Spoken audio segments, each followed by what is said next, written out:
everyone, welcome back to another basic Microsoft Word class. Last class, we covered a few keyboard shortcuts plus other tips and tricks to use when editing your Word document. In this class, we will go a bit further with keyboard shortcuts and also a few mouse shortcuts that you can use to quickly edit your document and save time. Let's begin.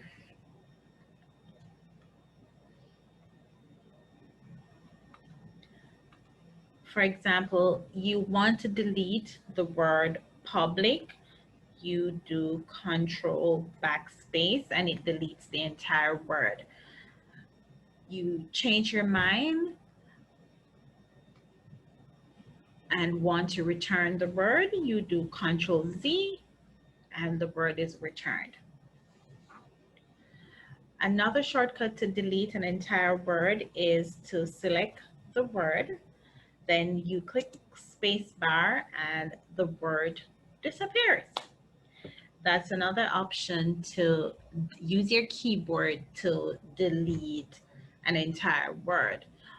Don't forget also that you can still use your delete button and your backspace button to delete word, but these are quick and easy options that you can use along with delete and backspace.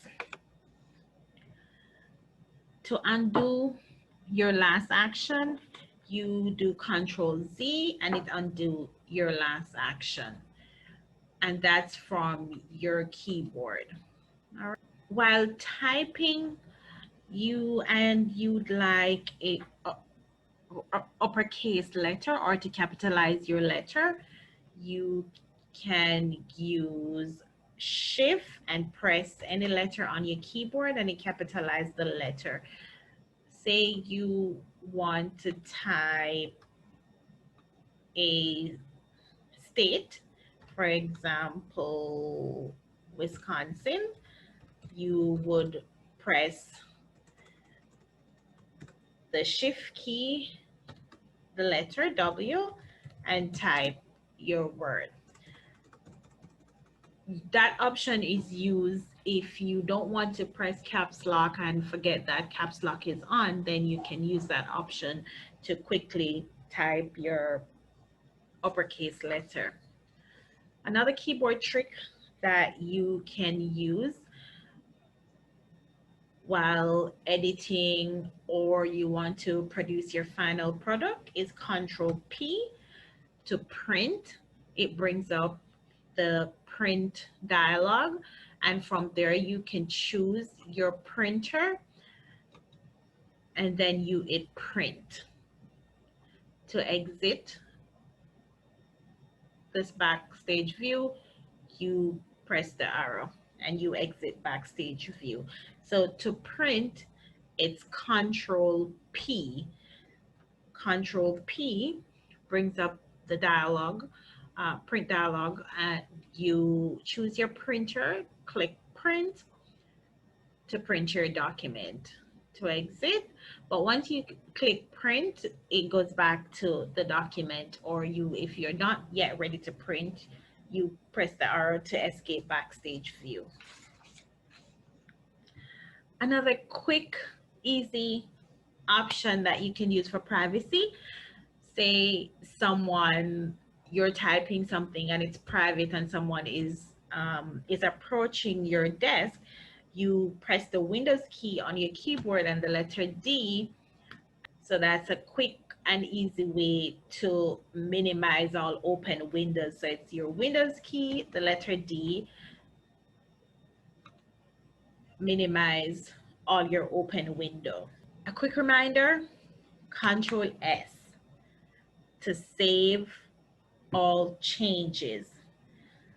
As you move through your document, Control S to save all changes. We'll do a quick refresher. In last class, we looked at a few other keyboard shortcuts that you can use. One of the first one was Control C. Before we do Control C, we do Control A, which is select all, and Control C is to copy. Say you copy your document and you want to paste it, Control V is used to paste. You want to delete something, Control U select. You want to cut, Control X, you cut the text from your document. Control Z, undo the last action that you perform.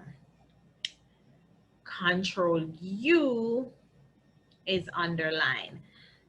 I want to underline this word, Control U, underline the word. Bonus that I'll give you today, while you're on since we're doing keyboard shortcuts, say you're on a web page and you want full screen while on the web page, F11 on your keyboard gives you full screen. When on a web page, to exit full screen, press F11 again. So in order to get full screen, the next thing I want us to talk about, so we went through keyboard shortcuts, but there's also the mouse that has a few shortcuts, or shortcuts that we can use. We typically use our mouse to left click, right click, and double click to open files, folders, and websites. The scroll wheel is also a useful part of the mouse that you can use to navigate your documents and close website tabs. In other words, your mouse has lots of extra capabilities that can help you save time. And today we're going to look at some of those.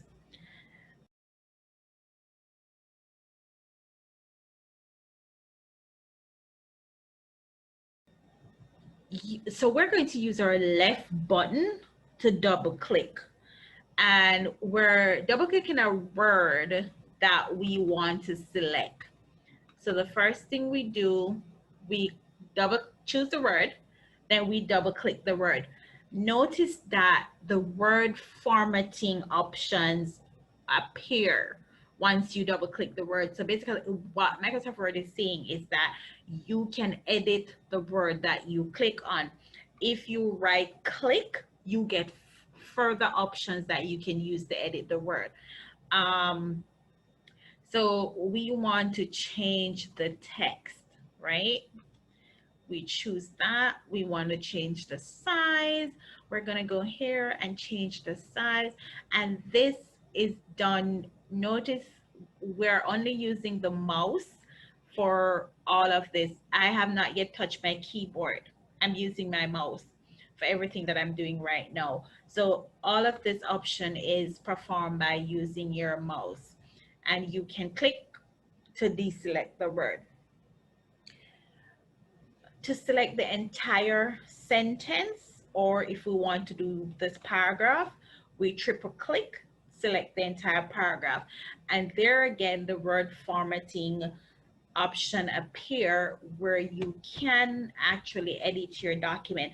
So this one, we want to do bullet list. Since we didn't do it with our first word, we'll just go ahead and put it here. And if we want to change from bullet list to numbered list, we click numbered list and change right there. Changing the color, we can choose from the drop down the same, and we choose a color that we like. So all of this is done using your mouse, and we simply left click, right click, and then we go on to edit our document by doing that. So to select a word, we double click. To select a sentence, we triple click. To select a paragraph, we triple click. And this is done using the left mouse button. So that's what we're using right now, our left mouse button to select by double clicking and triple clicking. To edit, you're using your right mouse button when editing. And notice also that once you select by double clicking or triple clicking, the word formatting option appear, and then you can edit there from there as well, or you right click. Another thing that I want to do, so let me choose another word and I'll double click it right here. And if notice that when I click, right click, we have several different options appearing on our screen. We here, if we want to find the synonym for a word, there are no suggestions right now. We can find a synonym for a word and then you have the thesaurus that you can search in further. What I want us to do, we're going to create hyperlink. And hyperlink is pretty much used when to link to another document. So I want, when I click this word, I can go to another document. And when I right click right here, this option allows me to do it. So I'm going to click hyperlink. After right clicking, we're using any document from our list to, when we click to insert the hyperlink. So we'll click skills.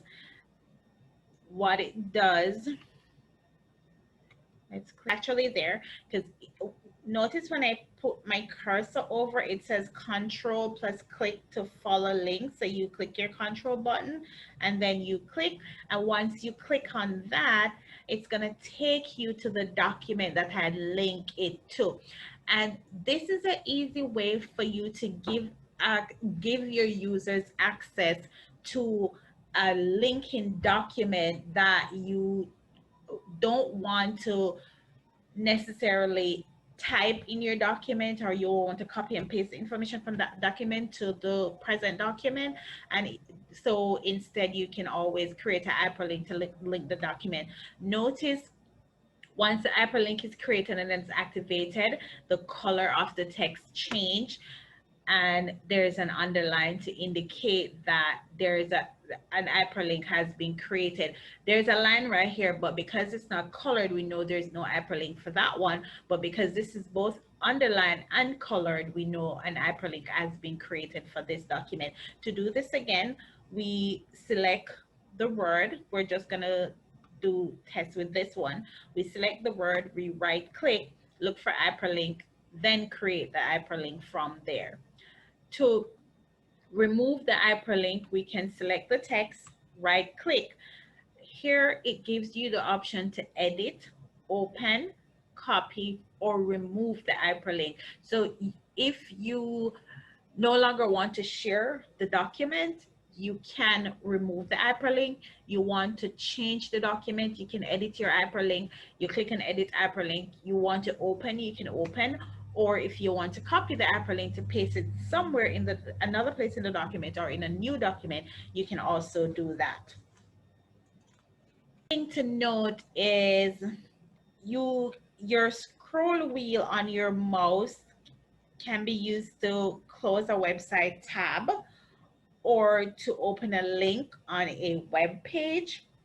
And when you're in a web browser, selecting a word and right clicking it will allow you to search for the word in Google. So there are several different things that you can do with your scroll wheel rather than just playing around with it. Of course, you know that you can also use your scroll wheel to navigate your document.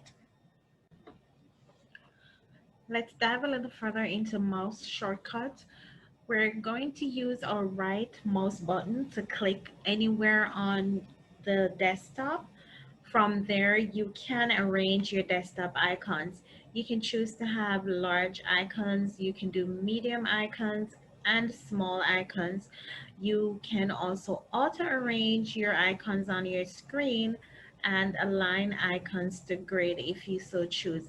If you click the sort by option, you'll get to choose sort by type and also alphabetical order if that's the option you'd want to do.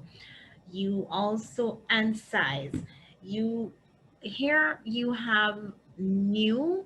If you click that option, you'll be able to open new applications such as Microsoft Word, PowerPoint. You will also be able to create new folders to save your documents in. One thing I must note is that should you not want to show the icons on your desktop, you can deselect desktop icons and your icons will disappear. You want to see your icons, then you check show desktop icons and your icons will reappear. Below that, you can change your display settings or personalize your desktop, where you can change your screen resolutions, you can change your desktop background, and you can choose the theme that you want to use for your desktop. I would like to encourage you to practice the lessons that you're learning.